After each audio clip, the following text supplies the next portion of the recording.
এই গল্প শুরু হয় কেনিয়ার দেশ থেকে। আর সময়টা ছিল 2003 সাল। ওই সময় আমরা দেখি 48 বছর বয়সী একজন বৃদ্ধ মানুষকে, যে প্রতিদিনের মতন তার মাঠে কাজ করছে। সে খুব সাধারণ একটা গ্রামে থাকে, যার নাম পাশি গ্রাম। এই বৃদ্ধ মানুষের নাম ছিল কিমানি। দিনভর সে কঠোর পরিশ্রম করে। তারপর কিমানি যখন বাড়িতে ফিরে আসে, তখন সে রেডিও চালু করে। রেডিওতে একটি গুরুত্বপূর্ণ খবর শোনা যায়। খবরে বলা হয়, কেনিয়া সরকার একটা সিদ্ধান্ত নিয়েছে, দেশের প্রতিটি মানুষের জন্য ফ্রি প্রাইমারি এডুকেশন দেওয়া হবে, অর্থাৎ সবাই বিনামূল্যে স্কুলে যেতে পারবে। কিন্তু এই জন্য একটা শর্ত রাখা হয়েছে, সবাইকে তাদের জন্ম সনদ অর্থাৎ বার্থ সার্টিফিকেট নিয়ে আসতে হবে। এর পরের দিন দৃশ্য পরিবর্তন হয়। একটি স্কুল, সেখানে দেখা যায় অনেক শিশু এবং তাদের অভিভাবকরা উপস্থিত হয়েছে। সবাই চায় তাদের সন্তানরা যেন শিক্ষার সুযোগ পাক। এই স্কুলের প্রধান শিক্ষিকা হলেন জেন একজন দায়িত্বশীল কিন্তু কঠোর প্রকৃতির শিক্ষক।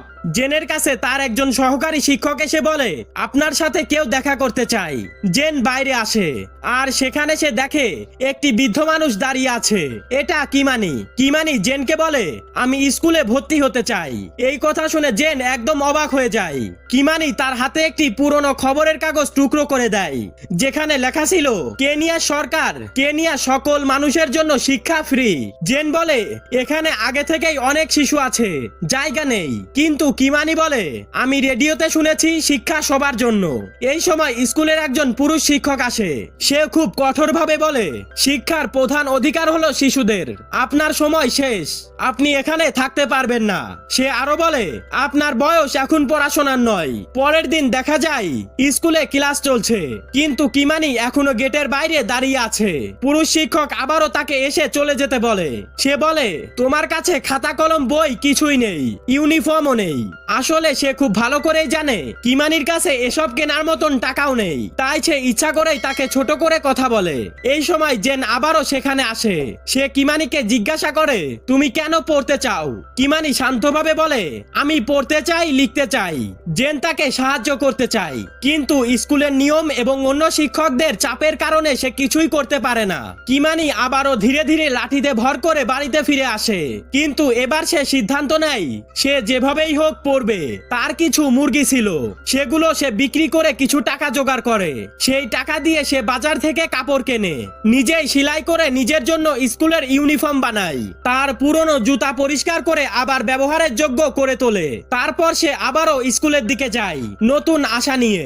তার কাছে এখন খাতা, পেন সবকিছুই আছে। যখন সে স্কুলের গেটে পৌঁছায়, তখন জেন এবং পুরুষ শিক্ষক দুজনেই দেখে অবাক হয়ে যায়। জেন তার চেষ্টা দেখে খুবই ইমপ্রেস হয়। সে স্কুলের গেট খুলে দেয়, কিন্তু পুরুষ শিক্ষক আবারও বাধা দিতে চায়। তবুও জেন তার কথা শোনে না, এবং এভাবেই 48 বছর বয়সী কিমানি প্রথমবার ক্লাসরুমে বসে। সেখানে সব ছাত্রছাত্রী ছোট ছোট শিশু, কিন্তু কিমানি কারোর দিকে খেয়াল করে না। তার একটাই লক্ষ্য, শিখতে হবে। জেন তাকে পেন্সিল ধরতে শেখায়। প্রথমবার পেন্সিল হাতে নিয়ে সে খুবই খুশি হয়। তার চোখে আনন্দ দেখা যায়। স্কুল শেষে সবাই যখন বের হয়, তখন কিছু অভিভাবক তাকে দেখে অবাক হয়। একজন বাবা তার ছেলেকে জিজ্ঞাসা করে, এই বৃদ্ধ লোক স্কুলে কি করছে? সে আমাদের ক্লাসে পড়ে। এই কথা শুনে অনেকেই অস্বস্তি বোধ করে। কিমানি যখন বাড়ি ফিরছিল, তখন রাস্তায় মানুষ তাকে নিয়ে হাসাহাসি করে, কিন্তু সে কারোর কথা শোনে না। সে বাড়িতে গিয়ে অনুশীলন করতে থাকে, কিন্তু ধীরে ধীরে তার অতীতের স্মৃতি ফিরে আসে। সে একসময় সেনাবাহিনীতে ছিল, সে ইংরেজদের বিরুদ্ধে যুদ্ধও করেছে। তার মনে পড়ে কিভাবে তার দেশের মানুষের ওপর অত্যাচার করা হয়েছিল। এই স্মৃতিগুলো তাকে বারবার অস্থির করে তোলে। পরের দিন ক্লাসে সে ঠিক মতন মনোযোগ দিতে পারে না। তার খাতা ফাঁকাই থেকে যায়, পেন ভেঙে যায়। শিক্ষিকা তাকে সাপনারে যেতে বলে, কিন্তু সেখানে গিয়ে তার অতীতের ভয়ঙ্কর স্মৃতি আবারও ফিরে আসে। তার মনে পড়ে ইংরেজরা তাকে কিভাবে নির্যাতন করেছিল, যার কারণে সে এখনো ভালোভাবে শুনতে পারে না। লাঞ্চের সময় জেন তার কাছে আসে। সে বুঝতে পারে কিমানি চেষ্টা করছে। সে বলে, তুমি চাইলে ছেড়ে দিতে পারো, কিন্তু কিমানি জোর দিয়ে বলে, আমি শিখবই। এরপর সে তার যুদ্ধর গল্প শোনায়। অন্য ছাত্ররা তাকে খুব ভালোবাসতে শুরু করে। সে তাদের বলে, শিক্ষা ছাড়া দেশ এগোতে পারে না। বাচ্চারা তার কথা শুনে খুব অনুপ্রাণিত হয়। তারা ফ্রিডম স্লোগান দিতে শুরু করে।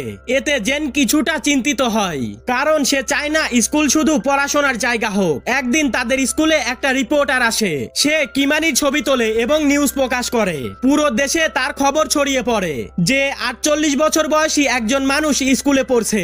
এরপর শুরু হয় বিতর্ক। অনেক অভিভাবক প্রতিবাদ শুরু করে। তারা বলে এই লোকটা আমাদের বাচ্চাদের জায়গা দখল করছে। স্কুলের উপর চাপ বাড়তে থাকে। উপর থেকে নোটিশ পাঠানো হয় যে কিমানিকে বের করে দেওয়া হোক। জেন চেষ্টা করে তাকে বোঝানোর, কিন্তু কেউ শোনে না। এই সময় কিমানি জানায় সে এক সময় স্বাধীনতার জন্য লড়াই করেছে। সে বলে ইংরেজরা তার স্ত্রী সন্তানদেরকে হত্যা করেছে। এই কথা শুনে জেন তার প্রতি আরো সহানুভূতিশীল হয়ে পড়ে। জেন তার স্বামীর সাথে কথা বলে, কিন্তু তার স্বামী বলে শহরে চলে যেতে। কিন্তু জেন রাজি হয় না। সে কিমানিকে সাহায্য করতে চায়, কিন্তু স্কুল বোর্ড বলে তাকে রাখা যাবে না, কারণ এতে অন্যরা স্কুলে ভর্তি হতে চাইবে না। অবশেষে কিমানিকে প্রাইমারি স্কুল থেকে বের করে দেওয়া হয়। তারপর তাকে অন্য সেকেন্ডারি স্কুলে পাঠানো হয়, কিন্তু সেখানে সে আগ্রহ পায় না। সে আবারও জেনকে বলে তাকে শুধু পড়তে শেখাতে। জেন আবারও উপরে অনুরোধ করতে থাকে, কিন্তু কোনো রেসপন্স না পেয়ে সে সিদ্ধান্ত নেয় কিমানিকে সে অ্যাসিস্ট্যান্ট বানাবে। এদিকে কিমানি ইন্টারভিউ দেয়। সে বলে শিক্ষা দিয়ে দারিদ্রতা দূর করা সম্ভব। তার কথা পুরো দেশে ছড়িয়ে পড়ে। মানুষ আবারও বিভক্ত হয়ে যায়। কেউ তাকে সমর্থন করে, কেউ বিরোধিতা করে। চাপ আরো বাড়তে থাকে।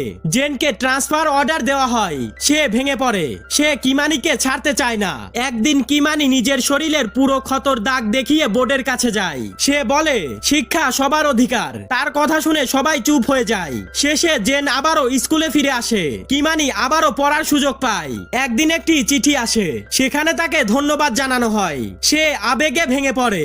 তার নাম গিনেস বুক অব ওয়ার্ল্ড রেকর্ডে যুক্ত হয়েছে 48 বছর বয়সে প্রাইমারি স্কুলে পড়া প্রথম মানুষ হিসেবে। সে ইউনাইটেড স্টেটে ন্যাশনাল আমন্ত্রণ পায়। সেখানে সে পুরো বিশ্বের কাছে শিক্ষা নেওয়ার বার্তা দেয়। আর 2009 সালে কিমানি মারা যায়, কিন্তু তার ইতিহাস চিরকাল থেকে যায়। আর এভাবেই এই গল্পটা এখানেই শেষ হয়ে যায়। ভিডিও ভালো লাগলে অবশ্যই লাইক করে চ্যানেলটাকে সাবস্ক্রাইব করে রাখতে পারো। দেখা হবে নতুন কোনো ভিডিওতে।